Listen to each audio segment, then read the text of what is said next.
Hey everybody, continuing on with my Ilex Shillings. This is another one. I love the pot. The pot is a handmade pot, and I apologize to the artist who did it. It's probably underneath, at least the chop mark or something, but I can't turn the pot upside down or else all the soil will fall out.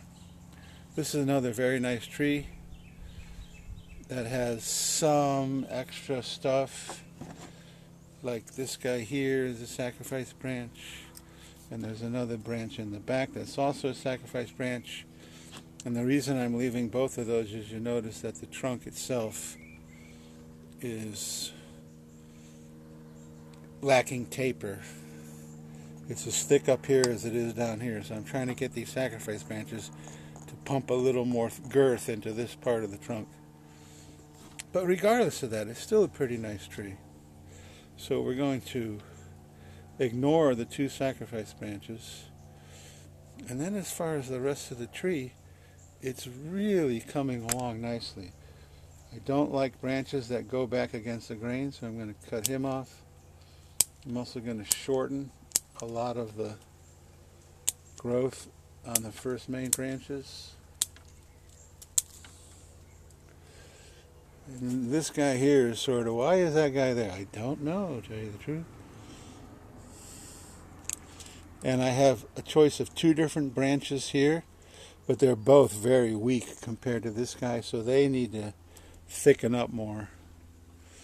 And I have some growth from the back branches chopping. And I don't really have a lot of back branch in here, but I could probably take this guy. And you notice that this is now the leader of the tree, but I'm not entirely sure that I want that because I have a whole bunch more branching and ramification up in here. So I'm going to cut him out and then just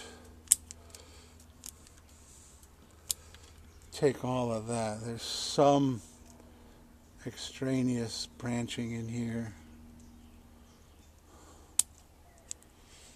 And now we need something in here, but you notice I cut to a leaf that's pointing that way, so the new growth is going to come out this way, and it will fill in that space.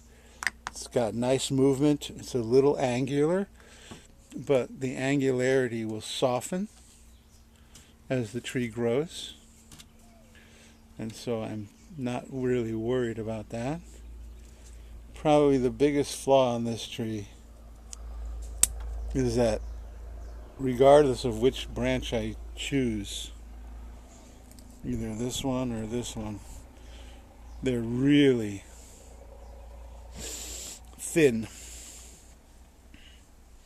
You know, there's branches up here that are even thicker. In fact, I think I've got the opportunity to take that guy away.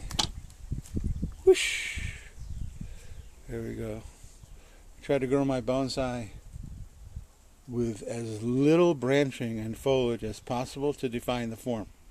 I don't want big, thick glob. I want space in between the branches. Good old John Naka, who is such a cool guy. I was blessed to be able to meet him and watch him perform numerous times before he died. But one of his biggest tenets of how to make a tree look like a tree is to have that space between the branches. And he always used to say, space between the branches so that the birds can fly through. Leave space for the birds to fly through. And who could forget that?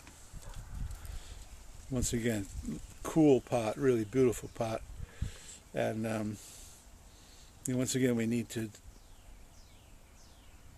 ignore the two sacrifice branches, but that guy, and it's a little more open and angular than some of the other trees I've been doing this morning, but that's okay. They all have their own personality.